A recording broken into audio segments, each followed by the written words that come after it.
Queridos amigos, muy buenas noches. Muchas gracias por acompañarnos en Señales Ocultas a través de Tercera Llamada Radio, bajo una producción de Cristian Aguilar Centurión, con la asistencia de Ajax Mondragón en redes sociales y a cargo de los chats en esta ocasión.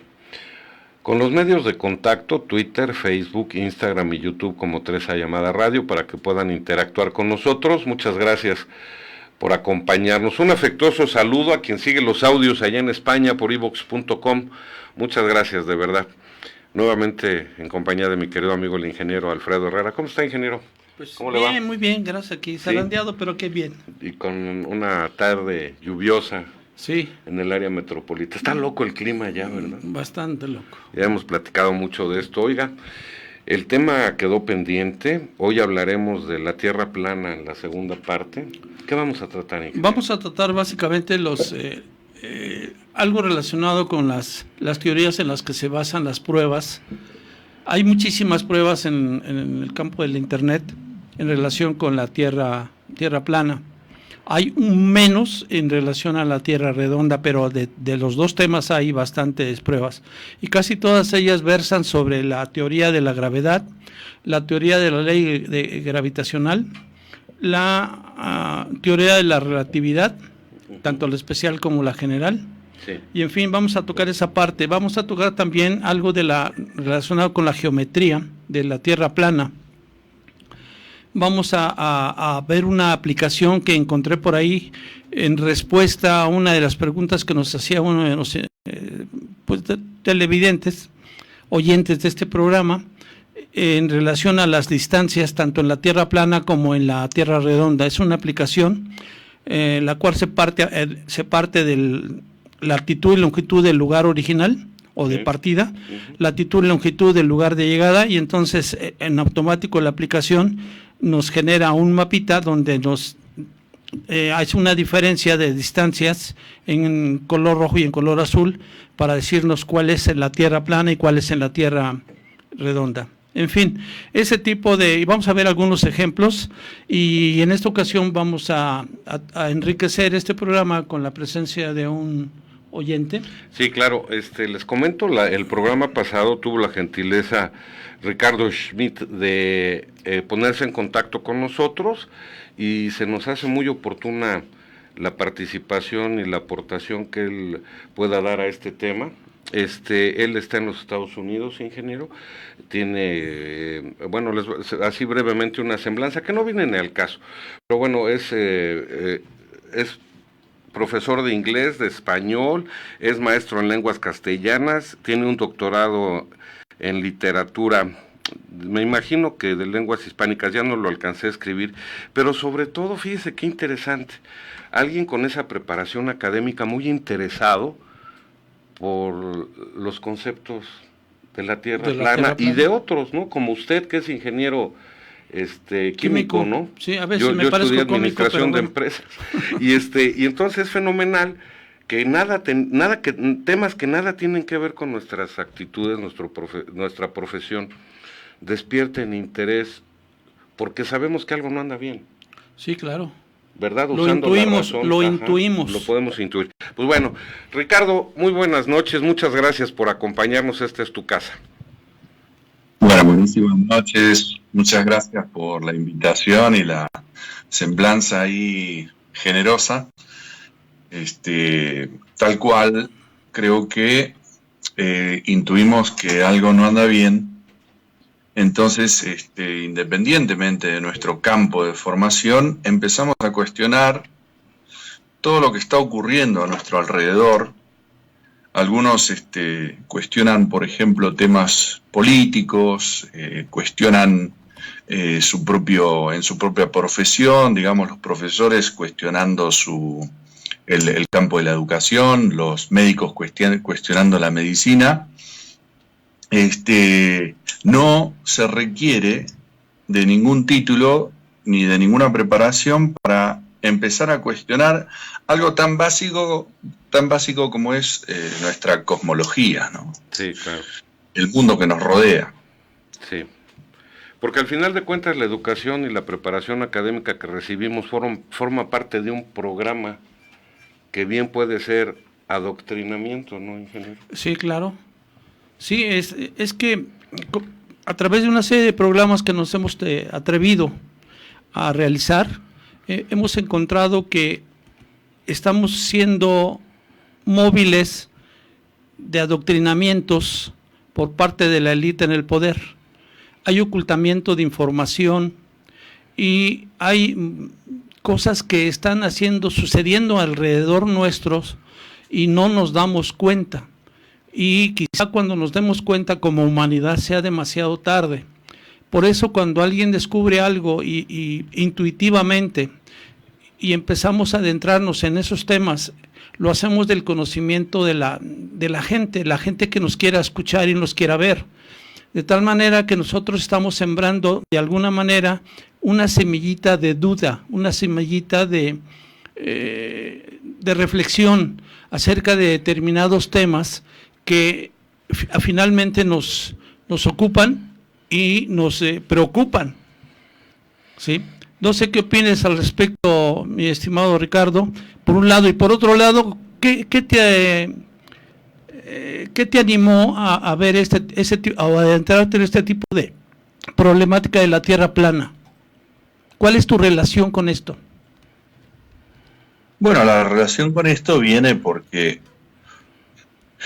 si uno crece en un ambiente saludable, que no es el caso, lamentablemente no es el caso para la mayoría de las personas. Ahora, podríamos entrar a qué es un ambiente saludable, etcétera. Sí. Pero vamos a usar el sentido común y vamos a apelar al sentido común para definir un ambiente sano.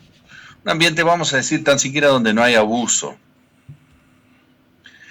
Cuando uno se cría en un ambiente donde no hay abuso, entonces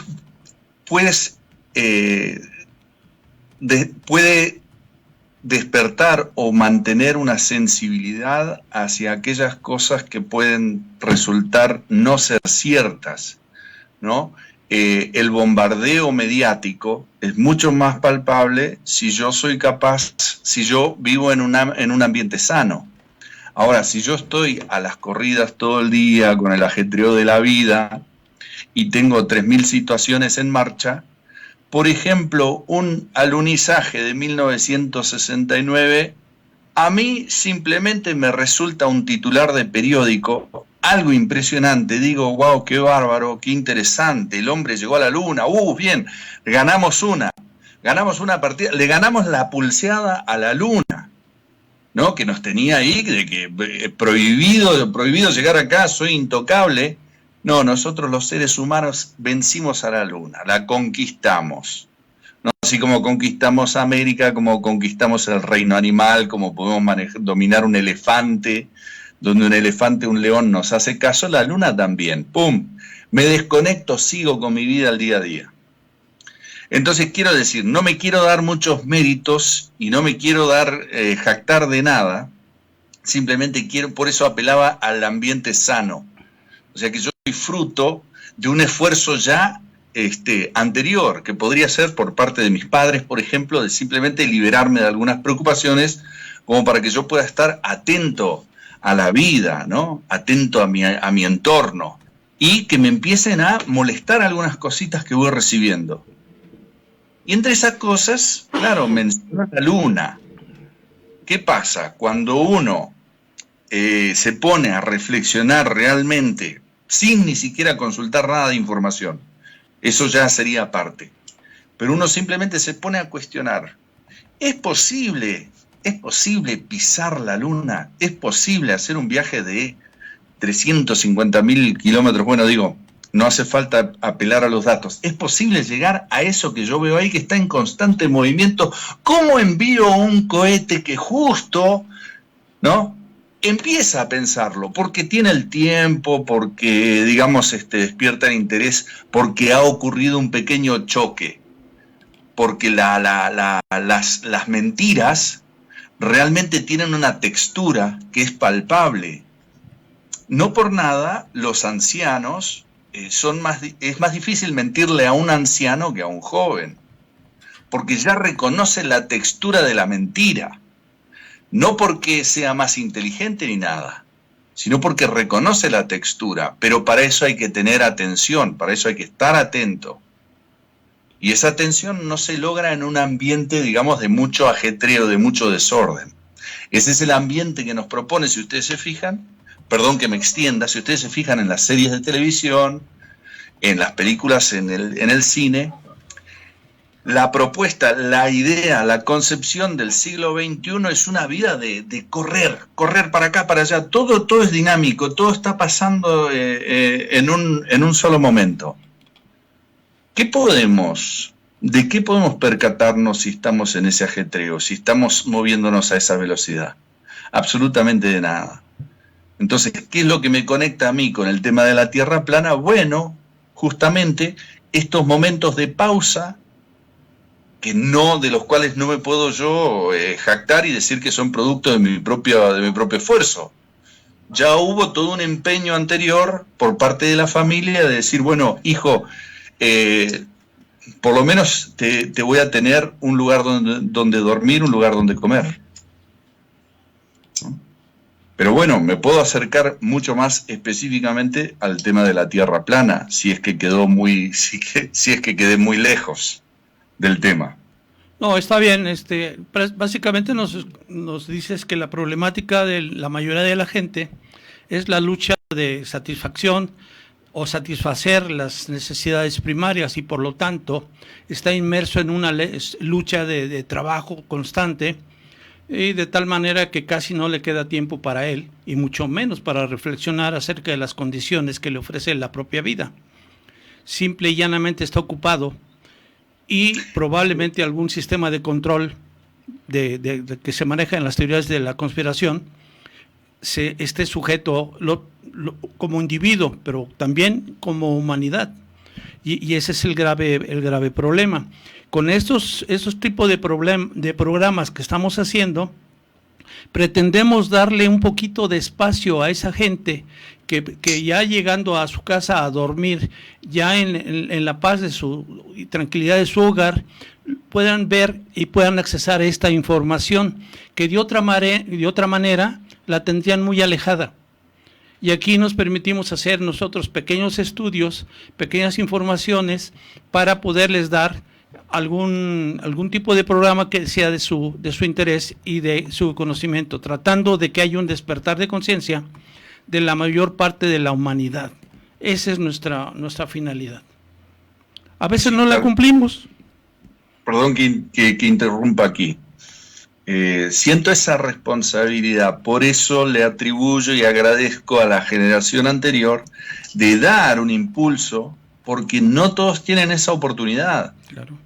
Y no es culpa de nadie, no todos tienen la oportunidad de hacer una reflexión. Por eso yo siento la responsabilidad, porque me presentaba Juan Ramón, estoy diciendo bien su nombre, disculpe. Sí, claro, háblame de tú, no seas malo. Me hace sentir más viejo de lo que estoy. Sí, Juan Ramón me presentaba, decía, bueno, doctor en literatura sí hispánica. ¿Qué hace un doctor de literatura hispánica hablando del tema de la Tierra plana? Y públicamente, un doctor en literatura egresado de una universidad estadounidense, una universidad de promedio para arriba, sabiendo que las universidades estadounidenses, fuera de la UNAM, fuera de la UBA y de Salamanca y de 4 universidades más, las universidades en materia de literatura hispánica más de mayor prominencia están en Estados Unidos, ¿no? Empezando por la Universidad de Texas, no importa, ¿no? Pero entonces, ¿por qué? ¿Que acaso no tengo otros temas para hablar? ¿Acaso no mi profesión o los años de empeño en esto no me vuelcan a un mundo profesional mucho más elaborado? Pero es esta responsabilidad que uno adquiere cuando sabe que el otro no tiene la oportunidad.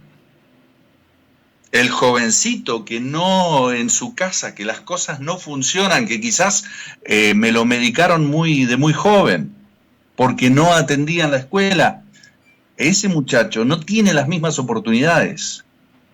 Entonces, ¿quién va a ir a hablar de los temas? ¿Quién va a ir a señalar las fracturas en el sistema?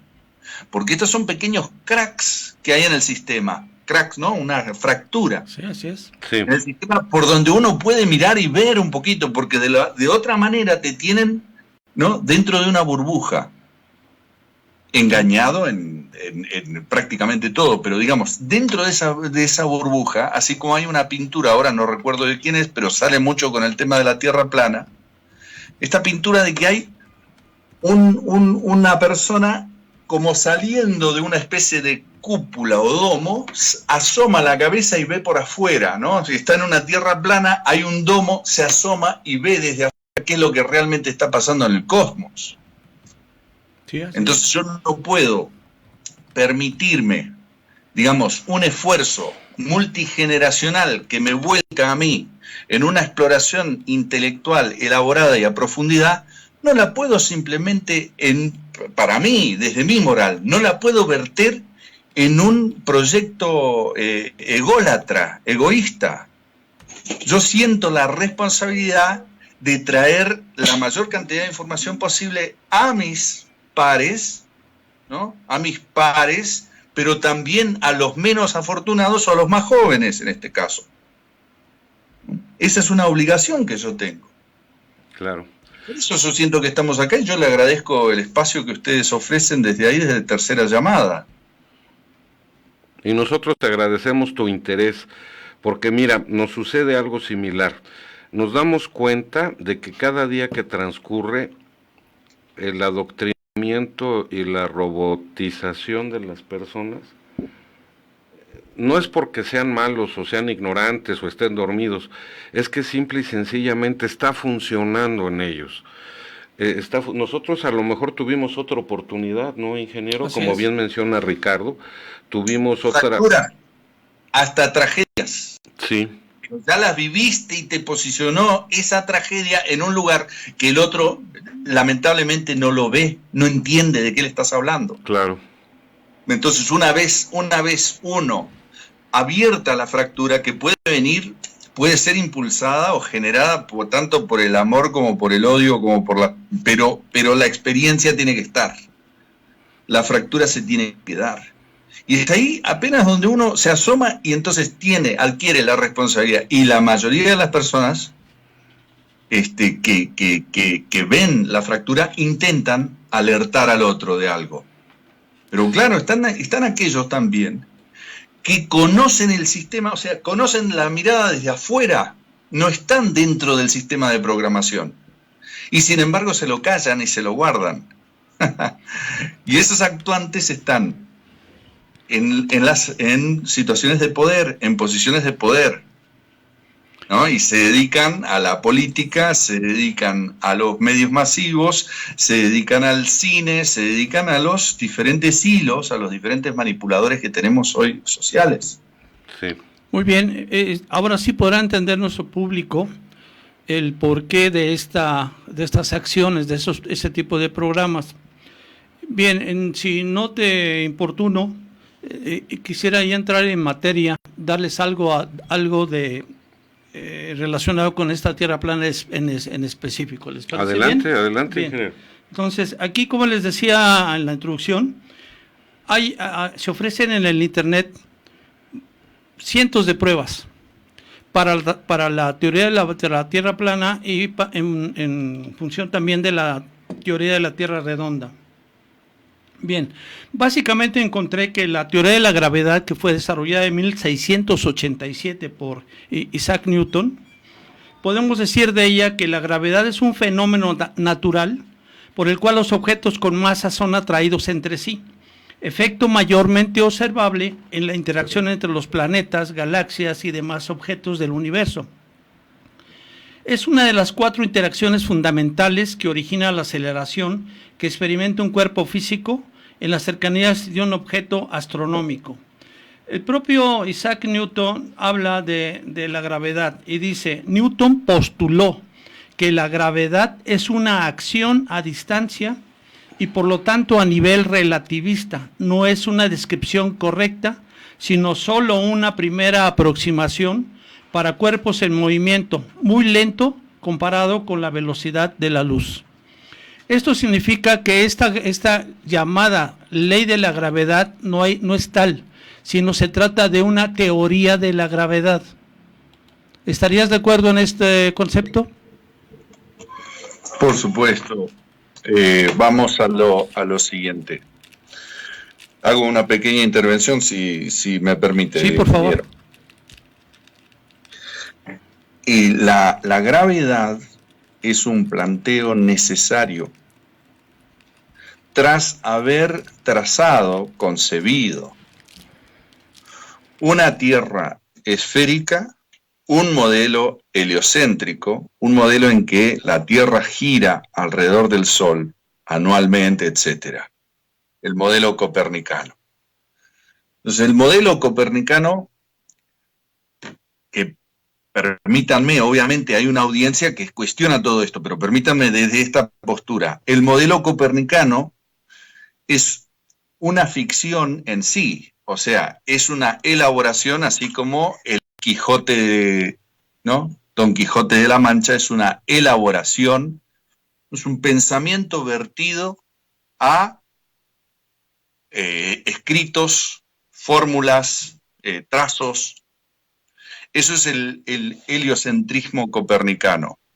Y como ficción, ese modelo como ficción hace algunas preguntas, exige algunas preguntas o hace despertar algunas preguntas. Entre esas preguntas está, ¿qué es lo que mantiene a la Tierra girando en torno al Sol? ¿Qué es lo que hace que, porque claro, la gente se preguntaba, decía, pero ¿y cómo no nos caemos? Porque eso lo hemos preguntado todos, de niños. ¿Cómo es que no nos caemos cuando estamos patas arriba? ¿No? Porque estamos también parados, nos imaginamos en México arriba de la Tierra, pero de noche quizás, en una noche de invierno, patas abajo. O los australianos están en patas abajo. Digo, patas arriba, quiero decir. Entonces, ¿qué pasa? Que esa pregunta natural exigía una respuesta. Y Newton desarrolla una respuesta adecuada a la pregunta. Pero es como que yo pregunte, siendo el Quijote una elaboración, pregunto, ¿cuál sería la mejor arma del Quijote para combatir un molino, por ejemplo? Porque fue con las armas que fue con una espada y se golpeó y fracasó. Ahora, yo puedo diseñar una serie de armas para que el Quijote venza a los molinos, pero ¿cuál es la importancia de eso? Absolutamente ninguna, sino que yo simplemente adhiero a la ficción previa. Entonces Newton toma un modelo falso, que hasta él probablemente del cual él dudaba mucho, pero que académicamente estaba en boga, ¿no? Toma ese modelo y ofrece una respuesta a una pregunta bastante básica que anteriormente no se contestaba simplemente con no sabemos. Uh-huh. Entonces, es interesante y es coherente, así como el Quijote, una ficción, es una obra eventualmente coherente, hay una coherencia en la redacción y en el pensamiento detrás de la redacción. Y el pensamiento, de hecho, Cervantes es considerado un genio. Newton debe ser considerado un genio también por su capacidad de elaborar una respuesta a un interrogante humano que en esa discusión peculiar, en la discusión heliocéntrica, necesitaba la respuesta. ¿Qué es lo que me retiene a mí en la Tierra? ¿Qué es lo que me hace girar alrededor del Sol?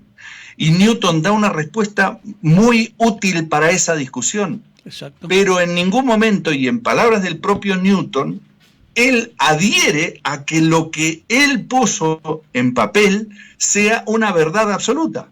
O sea que su cometido no era describir una verdad, no era aclarar el campo digamos, aclarar realmente las dudas del hombre, sino que él simplemente elabora una respuesta a un interrogante que se da en ese contexto, en un contexto de heliocentrismo.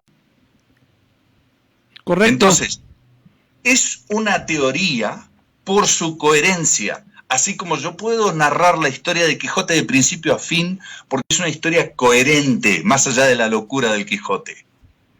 Y yo lo veo al Quijote caminar, y yo lo veo con su burro, con su caballo, y lo veo a Sancho Panza, y veo a Dulcinea.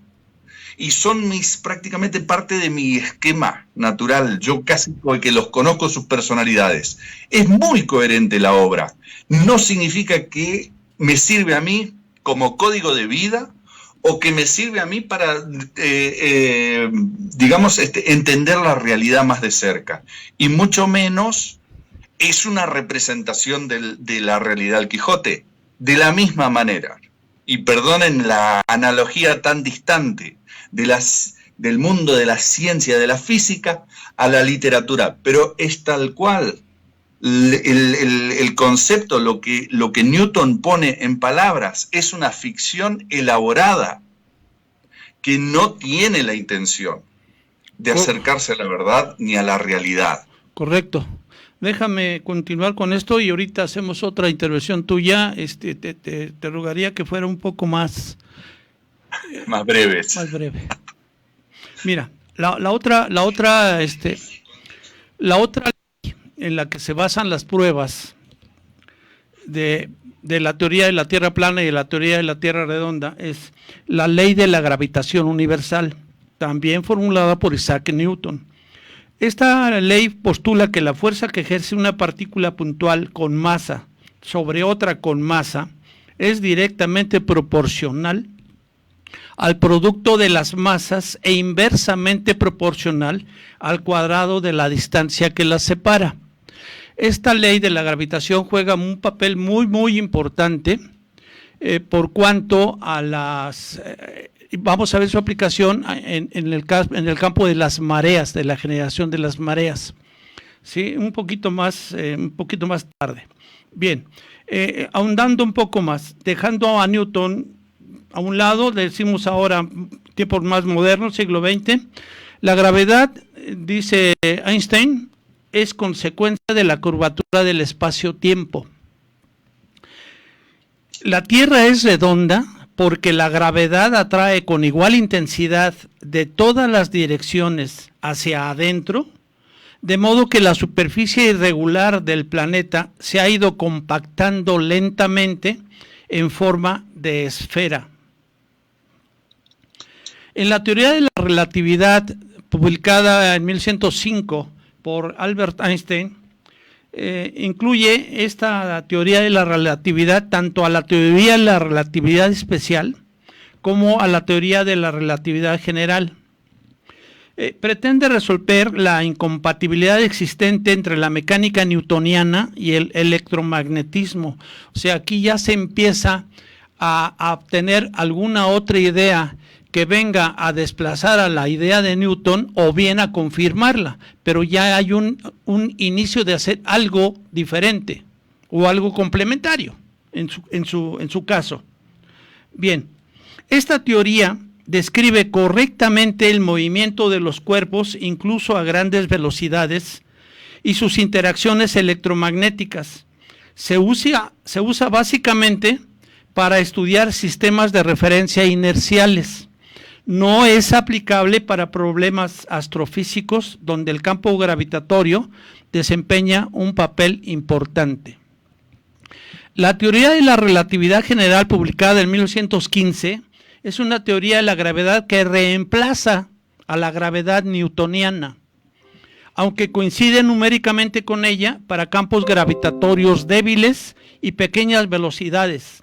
La teoría general se reduce a la teoría especial en ausencia de campos gravitatorios. El supuesto básico de la teoría de la relatividad es que la localización de los sucesos físicos, tanto en el tiempo como en el espacio, son relativos al estado de movimiento del observador.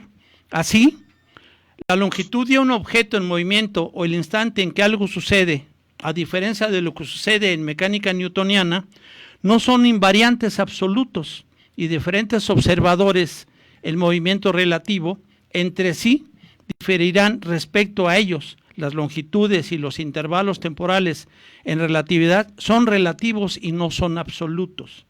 De hecho, La teoría de la relatividad general predice que el espacio-tiempo no será plano en presencia de materia y que la curvatura del espacio-tiempo será percibida como un campo gravitatorio. No sé si estés de acuerdo o tengas alguna explicación adicional, compañero. Perdón por lo de compañero. Claro, no, tengo un comentario al respecto y es el siguiente. Nuestros ancestros habitaron esta tierra y vivieron coherentemente sin tener la menor conciencia de lo que hoy se llama relatividad, teoría de la relatividad general.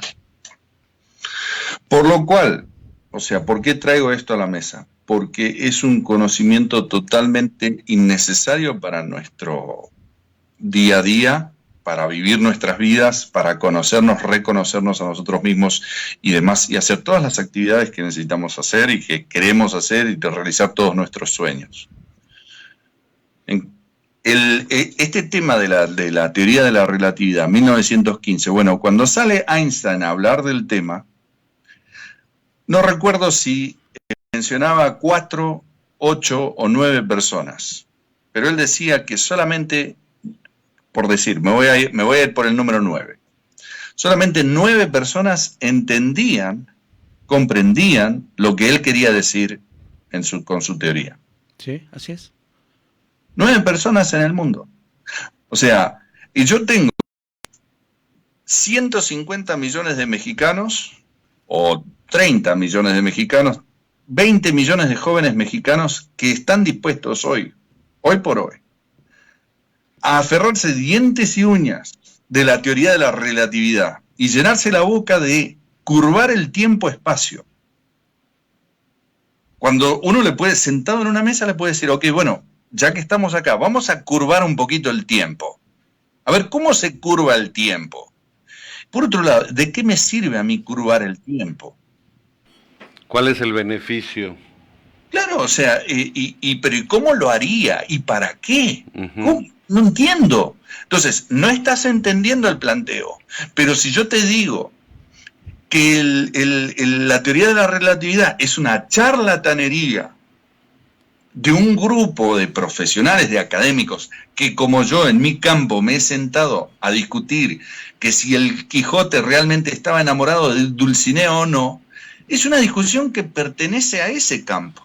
Sí, interesante. Sí. Oye, ¿será que campo no tiene ninguna importancia, ni es demostrable, ni es indemostrable? Y la propia palabra relatividad justamente apela a esa ambigüedad en la que todo es relativo, depende de cómo se mire. Sí. Y esa es perdón. Y esta teoría la toman los que defienden la Tierra redonda, lo toman como defensa contra las pruebas. Y aquí lo interesante es que todas esas teorías, yo comparto tu opinión, Ricardo, están diseñadas para distraer la mente del ser humano y alejarlo de las cosas que realmente debe conocer y en las cuales realmente debe profundizar para su desarrollo personal, social, colectivo. Entonces, como decías tú, ¿para qué nos sirve manejar la teoría de la relatividad si nada más la conocen 1 millón de personas cuando hay 7,000 millones de personas que no nos sirve para nada? Que ni siquiera comprendemos. En un segundo regresamos, vamos a un corte.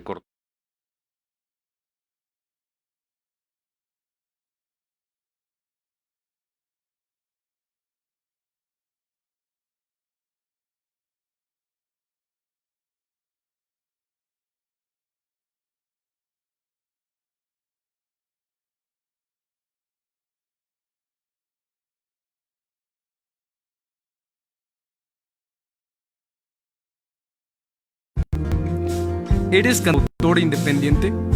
Acércate con nosotros. Tenemos un espacio ideal para promocionar tu música. Te ofrecemos 4 canciones grabadas en Full HD, incluida una entrevista en la cual podrás dar a conocer tu proyecto. No olvides que contamos con el equipo técnico que tú te mereces. Cada vez más artistas confían en nosotros. Es hora de hacerte notar y compartir tu música con el mundo. Estamos en Facebook como Tercera Llamada Radio.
Una disculpa, queridos amigos, tuvimos un pequeño inconveniente ocasionado por la lluvia, el internet, aquí tuvimos baja en el voltaje de las instalaciones, pero ya estamos de regreso, estamos viendo la posibilidad de reanudar la transmisión con Ricardo Schmidt, que está muy interesante el concepto. En cuanto lo tenga, yo le quiero pedir a mi productor que nos haga favor de decirnos. Bueno, recapitulamos.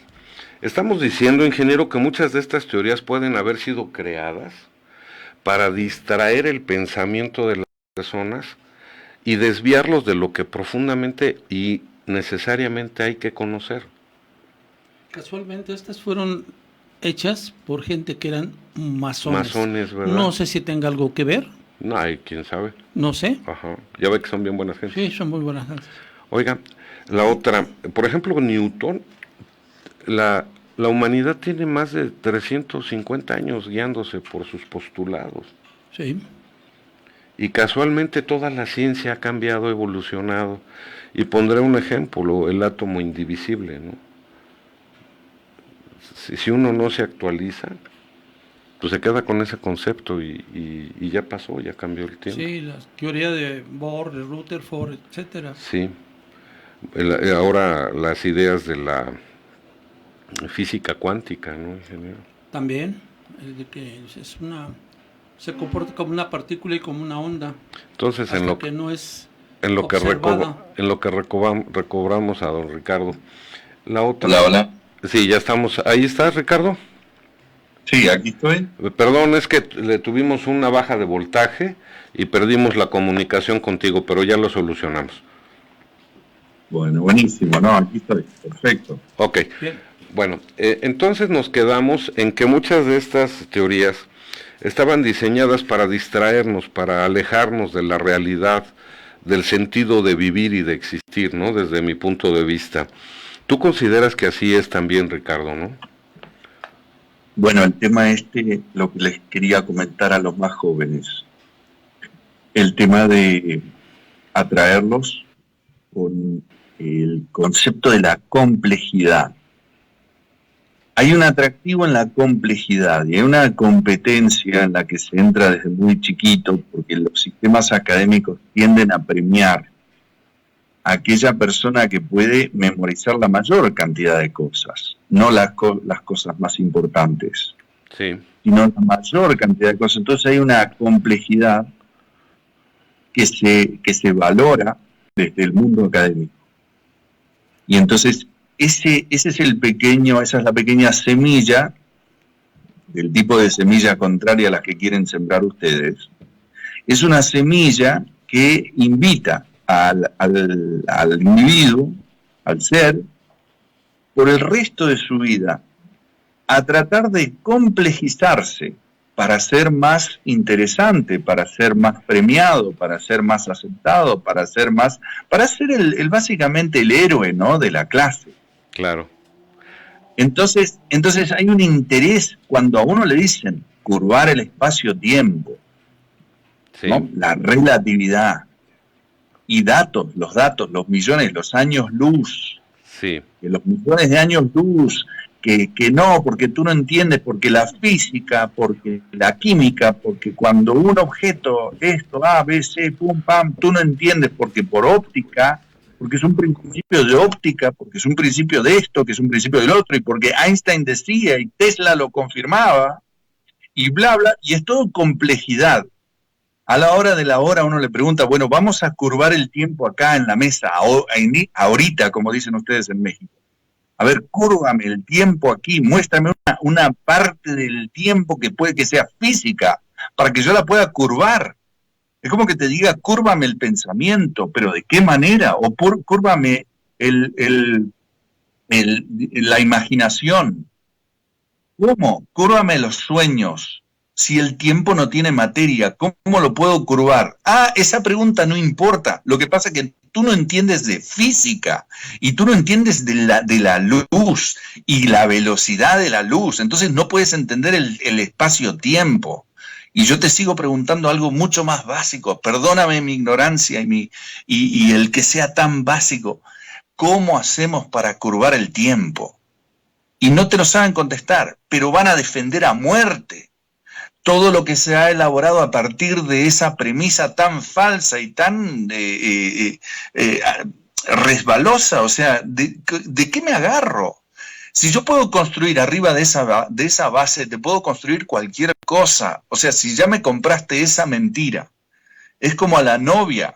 Si la novia te creyó que eras jeque en Arabia Saudita y que tenías 12.000 pozos petroleros, ¿qué no te va a creer?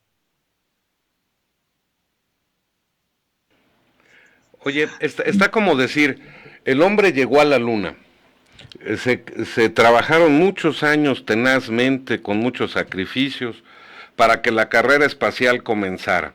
El hombre alunizó. ¿Y de qué nos sirve?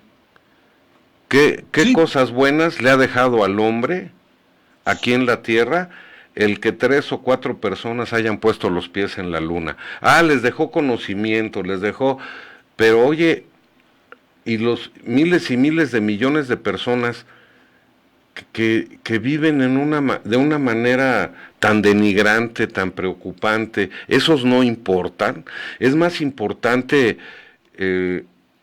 darle un valor al conocimiento, y todos esos cuestionamientos, a menos en mi persona, me han motivado a decir, es que esto no está bien. Les preocupa más el agua en Marte que el agua en el planeta. Sí, ¿no? Sí, tal cual. Les y preocupa por otro más lado, las erecciones solares que la gente que muere de hambre en África, por ejemplo, ¿no? Sí.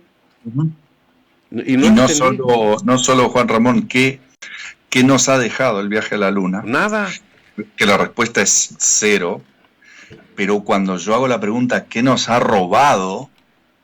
La respuesta es mucho. Es también algo que no se ve, porque la Luna, y esto obviamente entra en un campo mucho más, espiritual y demás, pero la Luna para empezar, es un conjunto de información, no es una base de datos, por así decirlo. Es un calendario, y eso lo saben todas las culturas. Incluso nosotros que vivimos en un mundo tan alejado de la naturaleza, también intuimos, o la mayoría de nosotros sabe, que la Luna es un calendario, es un centro de información. Y que sabemos, por ejemplo, que hay personas que te pueden anticipar el clima por los siguientes 2 o 3 días con una buena mirada a la Luna. Te saben decir si va a llover mañana, si no va a llover.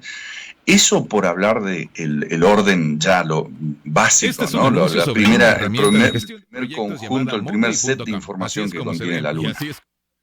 Pero después, ¿qué? Al ciclo menstrual. La herramienta funciona así. ¿En qué? Hay un vaciado de la imagen. La fecha de la luna nueva, hay un vaciado de luz, ¿no? Y en la fecha cumbre, cuando es luna llena, hay un esplendor y hay una belleza. Y que si lo comparamos, por ejemplo, al ciclo menstrual, nos damos cuenta que el momento de la luna llena es el momento también de la fertilidad. Y nosotros también nos sentimos de cierta manera, como hombres, como seres, nos sentimos de cierta manera cuando hay luna llena, muy diferente a cuando no la hay. O sea, es un momento particular que vivimos, es algo, es una magia. Entonces cuando yo voy, y por eso la fecha, y por eso es el momento más fértil, porque por algo, cuando se quiere representar el cuadro más burdo de romance, se pone una luna llena por detrás, porque es el momento propicio, es cuando uno se inspira, cuando a uno le nacen cosas, porque también es el momento más fértil de la mujer. Una mujer en plena conexión con la naturaleza, menstrua a la vez que con el ciclo lunar. Está más guapa en la luna llena y está desahuciada o sin nada en la luna nueva. Sí. Entonces, la luz esa refleja el momento y nosotros nos sentimos atraídos por eso. Nosotros nos acercamos a la luna, nos acercamos a la mujer en su fecha más fértil, porque el objetivo de acercarme a la mujer es que fecunde. Y eso, cuando yo voy y pisoteo la luna, supuestamente voy y pisoteo la luna, la convierto en una piedra, dando vueltas, ahí una piedra, sí, ahí, ahora parece que tiene agua, vamos a tratar de aprovechar algunos materiales, sí, le recogimos 300 kilos de piedra, no sé cuántas, no, el orden de 300 kilos. Sí. Yo creo que nadie ha arrastrado 300 kilos de nada, ni siquiera, a menos que sea un albañil, ha arrastrado 300 kilos de piedra. ¿Para qué necesitamos 300 kilos de piedra? De la luna. Y después cuando en Holanda dijeron, a mí los 4 microgramos que me dieron de piedra de luna, al final eran madera petrificada, y se lo devolvieron al gobierno estadounidense, diciendo a nosotros por lo menos nos estafaron, tendrán ustedes todas las piedras lunares ahí, pero a nosotros nos dieron madera. Entonces, ¿qué es lo que no te han robado con ese cuento de pisamos la luna? A eso voy yo. ¿Qué te parece? No solo qué nos dejó, qué nos aportó, que es nada, sino, además de no aportarnos nada, nos robaron lo que nos daba la luna. Claro, rompieron los calendarios porque hasta las culturas ancestrales lo usaban para saber cuándo cosechar, cuándo sembrar, etcétera. Oye, Ricardo, ingeniero, ¿les parece si le pido a Ajax que nos lea los comentarios? Porque yo perdí los datos acá. Pero antes nada más le quiero comentar a Gabriela Martínez. Dice, ¿ustedes dicen que la Tierra es plana o no? O no entiendo sus imágenes, disculpen. Gabriela, estamos hablando de la Tierra plana, pero también de las teorías, como teorías, y también de la Tierra esférica. Y la diferencia que existe entre ellas, quienes están a favor, qué es lo que embozan, y los que están en contra, qué es lo que esgrimen también. Entonces nosotros no afirmamos nada, nada más estamos analizando. Sí, nosotros lo hemos dicho múltiples ocasiones en este programa y en el programa pasado. Nosotros estamos tratando simplemente de aportar los elementos que defienden la teoría de la Tierra plana y los elementos que defienden los grupos de Tierra redonda, sin decantarnos por ninguna de estas dos ideas. Simple y llanamente dar a conocer cuál es la posición de cada uno de esos grupos. Que cada quien, después de reflexionarlo, pueda considerar lo que juzgue más conveniente, ¿no? Claro. ¿Qué hay en Ajax en los chats, por favor? Juan Ramón, buenas noches. Ingeniero, buenas noches. Ricardo, buenas noches. Aquí leyendo algunos comentarios, recuerden que pueden enviarnos todas sus preguntas y dudas, tanto al invitado como a los comentaristas en esta ocasión, a través de Facebook y YouTube. A través de Facebook primero nos envía un saludo Miguel Muñoz Reyes, diciendo que ya está listo. Por ahí también saludos a Daniel Pot, que dice que no le agrada mucho el tema de Tierra plana, pero que bueno, nos va a estar escuchando. Saludos a Héctor M. Díaz García, que dice que es como el experimento del gato en la caja, si está muerto o vivo por el veneno que está dentro de su frasco, y que es como una persona que ve un 6 y que otra ve un 9, depende de cada uno de su realidad. Por ahí también saludos a Gabriela Martínez, saludos a toda la gente que se está uniendo, a Nelson Taracena, y eso es en Facebook. Y en YouTube está un poco más participativo. Por ahí nos dice Beto Camilo, que le hace una pregunta al invitado: ¿qué hay debajo entonces de la Tierra plana? Órale.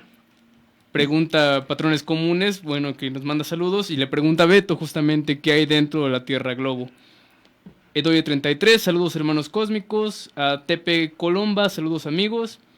Francisco Reyes, felicidades a todos por esta segunda parte, excelente tema para amasar el seso, saludos. Y bueno, esos son todos los comentarios. Ahí queda la pregunta para invitado y comentaristas. Recuerden que pueden enviarnos todos sus comentarios y preguntas a Facebook y YouTube como Tercera Llamada Radio. Señor ingeniero, ¿qué sigue? Pues mire, sí me gustaría darle alguna respuesta, aunque no sea lo que espera quizá nuestro... ¿Es oyente o les damos hombre? Que nos está preguntando. Hombre, Beto Camilo. Bueno, Beto Camilo, ¿de qué sí. hay debajo de la Tierra plana? ¿Qué hay debajo de la Tierra plana? Mira, de acuerdo con los terraplanistas, o sea, el grupo de gente que defiende esta teoría, no saben, como tampoco saben de alguna manera, en ciencia cierta, las dimensiones de esta Tierra. Sin embargo, vamos a darles algunos adelantos ahí.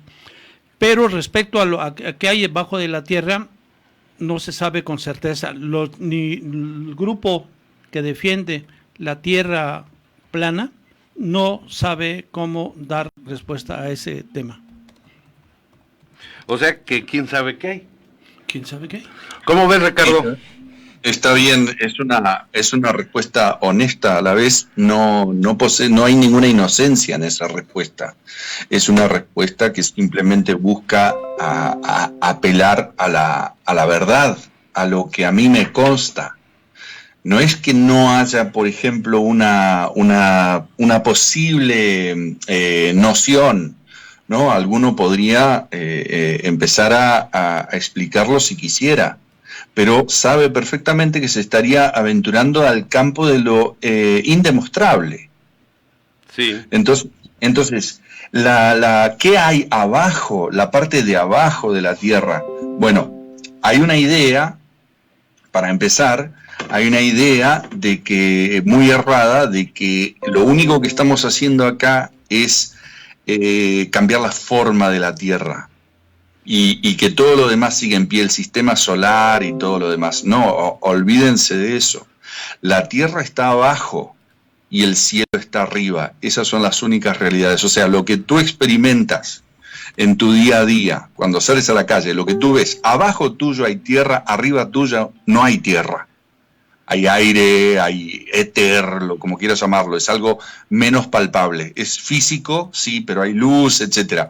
Dentro de la Tierra no hay luz visible, por lo menos, pero sí que hay información de todo tipo, pero eso ya es aventurarme un poco. Ahora, abajo de la Tierra, no sé, se han cavado 12 kilómetros y se seguía sacando materia de tipo rocoso, etcétera. Habría que ver con la gente que cavó el pozo Kola en Rusia para ver qué es lo que encontraron a 12 kilómetros. Sí. Ahora, más abajo de eso, nadie jamás ha pisado más abajo de eso. El concepto de la esfera es un concepto, o sea, es una idea, es una noción, es una ficción. No hay demostración, no hay fotografías de una esfera. Por lo tanto, pensar que yo, como creo que el mundo es una esfera, ya sé lo que hay abajo, es un engaño, es algo que uno se persuade a sí mismo a creer. No es como que yo me ponga a explicar ahora cómo es la jerarquía de los cielos, que quiénes son los ángeles que le suceden a Dios, al Altísimo, y te empieza a explicar por qué Gabriel tiene más jerarquía que este y que el otro. Bueno, pero eso está muy bien si me quiero sustentar en algún pasaje bíblico o lo que fuera, pero realmente es algo que yo me estoy persuadiendo a yo mismo creer. Ahora, yo no condeno al que lee la Biblia y la sigue, pero sí condeno o cuestiono o invito a que se cuestione a sí mismo al que simplemente hace caso y sigue a personas como Copérnico, ¿no? Personas como supuestamente el mítico, el mitológico Eratóstenes, que demostró supuestamente 200, no sé cuántos años Cristo, demostró la esfericidad de la Tierra haciendo un experimento lleno de irregularidades. Eso sí, hay que cuestionarlo, hay que ir y mirar si es que es cierto. Y no pensar que porque una persona que estudia el tema de que hoy en día está involucrado en la discusión de la Tierra plana, pensar que porque no te puede decir a ciencia cierta qué es lo que hay más abajo, porque se desconoce, no es más inocente, no es más inocente que alguien que simplemente asume un modelo que no es otra cosa que una elaboración ficticia. Perfecto. ¿Sí? Entonces, no sabemos lo que hay, pero nadie sabe. No es que el heliocentrista sabe, no es que el que piensa que la Tierra es una esfera sabe. Porque de última alguien tiene nociones de qué es lo que es supuestamente el centro de la Tierra, que es algo magnético, es algo líquido, es algo sólido, no se sabe muy bien. En la escuela es una cosa roja, una bola roja, ahí en el centro de la Tierra. ¿Y qué es eso? ¿Quién lo tocó? ¿Quién lo vio? ¿Cómo funciona? ¿Qué temperatura tiene? ¿Cómo sabemos? ¿Cómo sabemos? ¿Cómo supuestamente piensa la gente que el hombre ha sido capaz de penetrar con ondas electromagnéticas o con ondas de radio, ha sido capaz de penetrar miles y miles de kilómetros en la Tierra, cuando ni con el taladro más elaborado de la historia se ha podido penetrar más de 12 kilómetros? Claro. Y ahora el mundo heliocentrista sabe, a través de ondas de radio, sabe todo lo que hay adentro de la Tierra y cómo funciona y qué temperatura tiene y qué metales y qué combinación de metales y a qué presión está. Sí.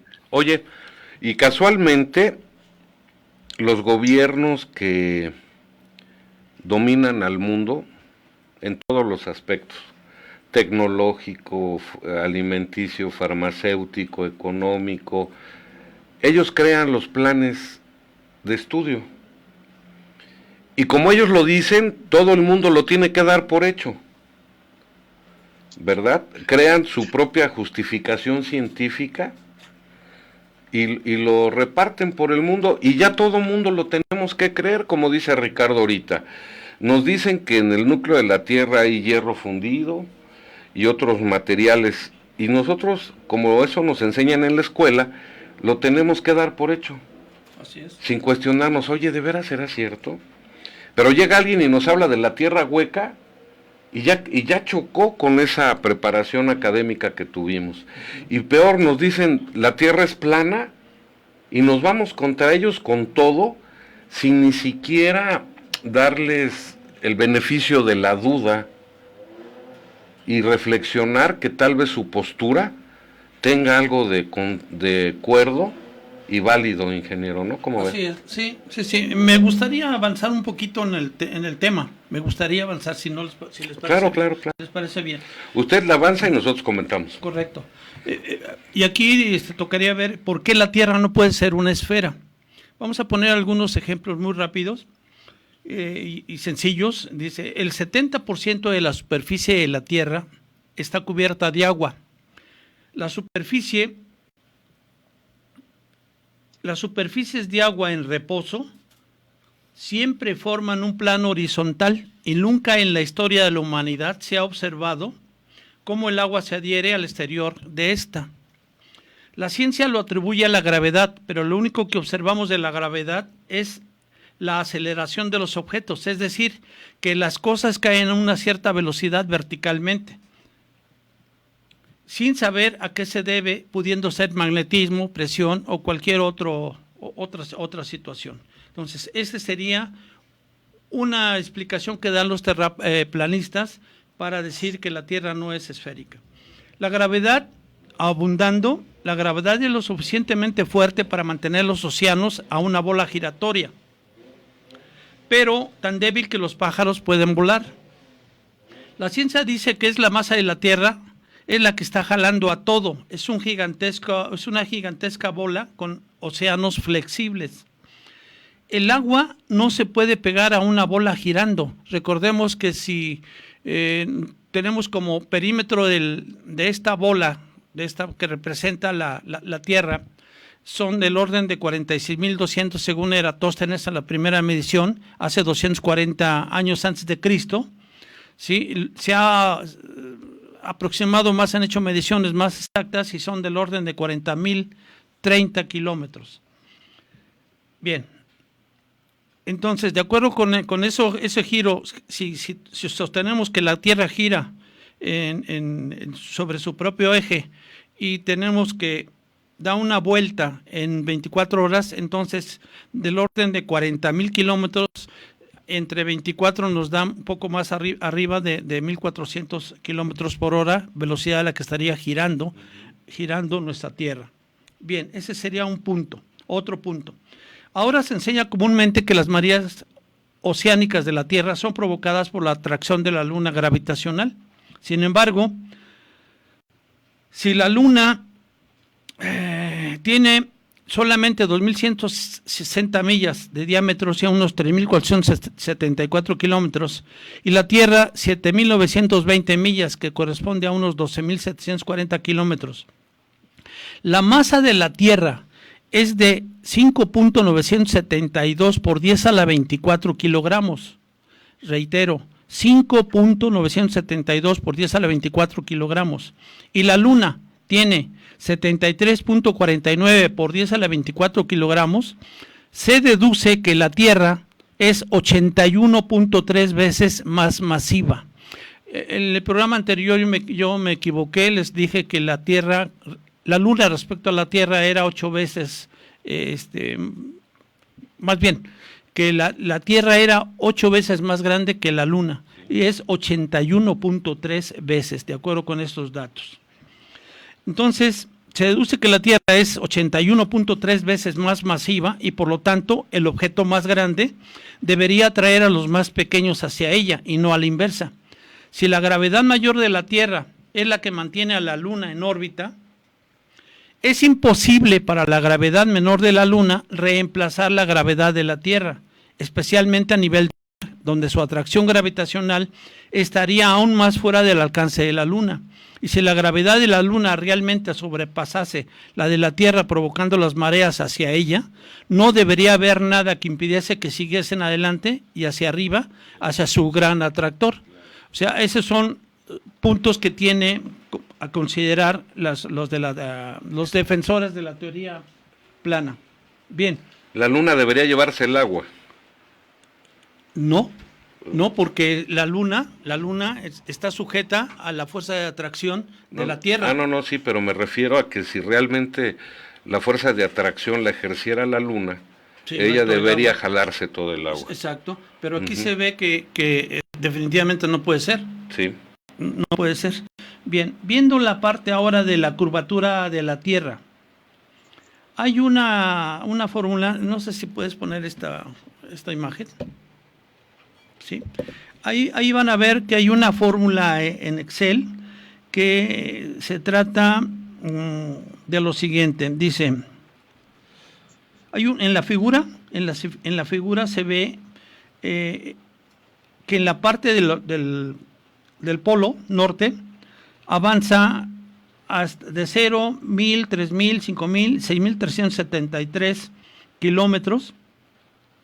Y se ve que la curvatura va adquiriendo determinados valores, ¿ok? De 500, 3000 y 0. Perdón, 5000, 3000 y 0. Bien. Entonces, aquí hay una serie de datos de esa curvatura, calculado con una fórmula que dice X es igual a 6373 menos, abren un paréntesis, 6373 por el coseno, abren otro paréntesis, arcoseno, abren otro paréntesis, L entre 6.373 y eso nos da prácticamente la curvatura en cada punto. Hay una fórmula muchísimo más fácil, más elemental, donde nos permite calcular y llegar a lo mismo. Nos dice que un factor de 8 multiplicado por la distancia medida en millas al cuadrado nos da pulgadas de curvatura. Así, por ejemplo, si nosotros avanzamos una milla, ¿sí?, deberíamos entonces tener 8 por 1 al cuadrado es 8, eso nos da 8 pulgadas de curvatura. Si avanzáramos 2 millas, tendríamos 8 por 2 al cuadrado, sería 32, tendríamos 32 pulgadas de curvatura, y así sucesivamente, y podríamos entonces crear toda esa curvatura de la Tierra, sí, simple y llanamente con esta fórmula, ¿no? Es el factor de 8 por millas. ¿Perdón? Millas al cuadrado, si son 2 millas, tenemos 2 al cuadrado. Son 4, por 8, 32. 8, 32. Es lo que acabo de decir. Perfecto, sí. Bien, siguiendo en esto, ahorita te damos intervención, compañero. Bien, hay una compañía ferrocarrilera, la Northwestern Railway de Londres, forma una línea recta de 180 millas de largo entre Londres y Liverpool. El punto más alto de la vía férrea a medio camino en la estación de Birmingham está a solo 240 pies sobre el nivel del mar. Si el mundo fuera en realidad un globo, se curvaría 8 pulgadas por milla cuadrada. El tramo de 180 millas, que es equivalente a 289 kilómetros de ferrocarril, formaría un arco con el punto central en Birmingham, recaudando más de 1 milla, un total de 5.400 pies, que equivale a 1.64 kilómetros por encima de Londres y Liverpool. O sea, no puede ser porque de acuerdo con estos cálculos quedaría muchísimo muy arriba. Imagínense ustedes a una distancia de 1.64 kilómetros por encima de Londres y Liverpool, calculado con la curvatura. Bien, otro ejemplo que ponen los terraplanistas. El horizonte aparece siempre perfectamente plano, los 360 grados alrededor del observador, independientemente de la altitud. O sea, si ustedes están en tierra plana, o en un globo aerostático, o en un avión, o en una nave, ustedes van a ver siempre el horizonte recto, plano. Bien, otro ejemplo rápido. Los ríos corren hacia el nivel del mar para encontrar el camino más fácil. Norte, sur, este, oeste y todas las demás direcciones intermedias sobre la Tierra al mismo tiempo. Si la Tierra fuera realmente una pelota que gira, entonces muchos de estos ríos estarían fluyendo increíblemente cuesta arriba. Por ejemplo, el Mississippi nace en el lago Itasca y descarga sus aguas en el Golfo de México. En sus 3.000 millas, que es equivalente a 3.734 kilómetros, tendría que subir 11 millas, o sea 17 kilómetros, antes de llegar al Golfo de México, lo cual pues, no puede ser. Una porción del río Nilo, que nace en el río Cajera o lago Victoria y desemboca en el mar Mediterráneo, si nos puedes poner esta figura. Decía, una porción del río Nilo que nace en el río Cajera o lago Victoria y desemboca en el mar Mediterráneo, fluye en dirección norte a través de 10 países, en dirección norte o dirección hacia arriba, a través de 10 países por 1.000 millas, o sea 1.609 kilómetros, con una caída de solo 1 pie. Partes del Congo occidental africano, de acuerdo con la aparente inclinación y movimiento de la supuesta tierra esférica, estaría a veces fluyendo cuesta arriba y a veces hacia abajo. Esto también sería el caso de los ríos Paraná, Paraguay y otros grandes lagos y ríos. En la figura, ¿sí la estamos viendo la figura? En la figura se ve el mapa del África y se ve cómo nace en el río Cajera o lago Victoria y desemboca esa parte del río Nilo en el mar Mediterráneo, o sea, va cuesta arriba, o sea, en una dirección hacia el norte, y ahí desemboca, lo cual va contra toda teoría, porque los ríos, a saber, tienen que perder energía, es decir, fluyen de un lugar alto hacia un lugar bajo, perdiendo esa energía potencial.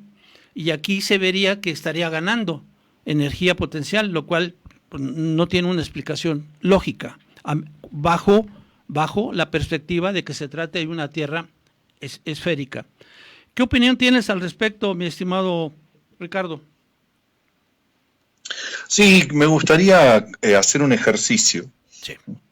para hablar un poquito de estas cosas, porque mencionabas la gravedad, empezando por ahí, y después el tema de la curvatura. Uno de los conflictos que tiene el que primero se acerca a esto de la Tierra plana, y que obviamente que su primera intuición va a ser, esto es una charlatanería, esto es un chiste, esto es una broma. Una de las primeras cosas que aparece por ahí en el imaginario es el tema de la gravedad. ¿Sí? Y no se da cuenta que la gravedad es simplemente una inserción, ¿no?, lingüística, es un concepto que se ha insertado en nuestra psiquis para explicar algo que en realidad no tiene ninguna explicación. Si yo te pongo dos opuestos, dos cosas opuestas, te pongo por ejemplo luz y oscuridad, luz y ausencia de luz. ¿Por qué tendría que haber algún agente intermediario que te hiciera comprender que uno de esos extremos es la luz y el otro extremo es la oscuridad? Es algo que simplemente es. Hay luz y hay oscuridad. De la misma manera hay arriba y hay abajo. Pero no tiene que haber una razón, así como no hay una razón para decir, mira, hay luz, no hay luz. Como si tuviera que haber un intermediario, ¿no? Como si yo tuviera que decir, hay un motivo por el cual las cosas crecen o decrecen en luminosidad. Uno podría decir, bueno, el sol es la causa de la luz. Bueno, no necesariamente. Hoy en día tenemos luz de muchas otras maneras. ¿Qué es lo que causa la diferencia entre por qué hay luz, por qué hay dos extremos? Lo mismo el arriba y el abajo no hay necesidad de explicarlo. Simplemente es un arriba y es un abajo. Ahora, lo puedes describir. Describir, perfecto, pero no necesariamente hay que darle un porqué. Y si le queremos dar un porqué, entonces ese porqué tiene que ser lo suficientemente elaborado como para que yo lo pueda utilizar como una realidad, como una herramienta real.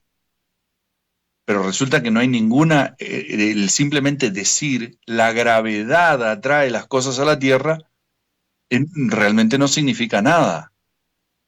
Porque es inadecuada, no explica absolutamente nada, es simplemente una inserción lingüística. Porque después, una vez ya toda diseñada, detallada por Newton y demás,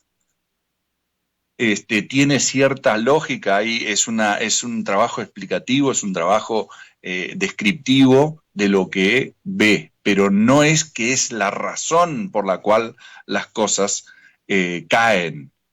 Y bueno, siguiendo esa línea, que eso es un trago muy amargo y simplemente invito a la reflexión, siguiendo esa línea, cuando hablamos de curvatura, un ejercicio que se puede hacer yendo a estas fórmulas que mencionaba, que es la manera más simple de verlo, es la que usted decía, ingeniero, que es que por cada milla que yo avanzo hacia el horizonte, debería, para que se forme toda la esfera, debería haber 8 pulgadas, ¿cierto?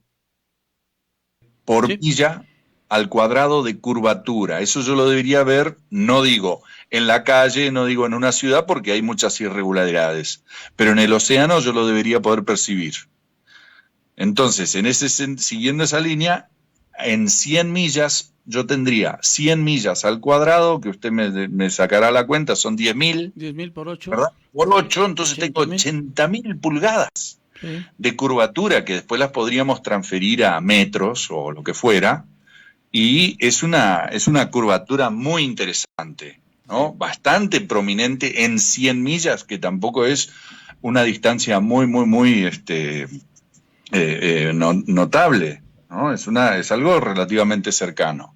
Ahora, cuando nosotros tomamos un avión, ¿ok? El avión lo que hace es que avanza a una velocidad más o menos, por decir, de 500 millas por hora, ¿cierto? Entonces, si yo hago 1 hora de vuelo, yo puedo cubrir 500 millas.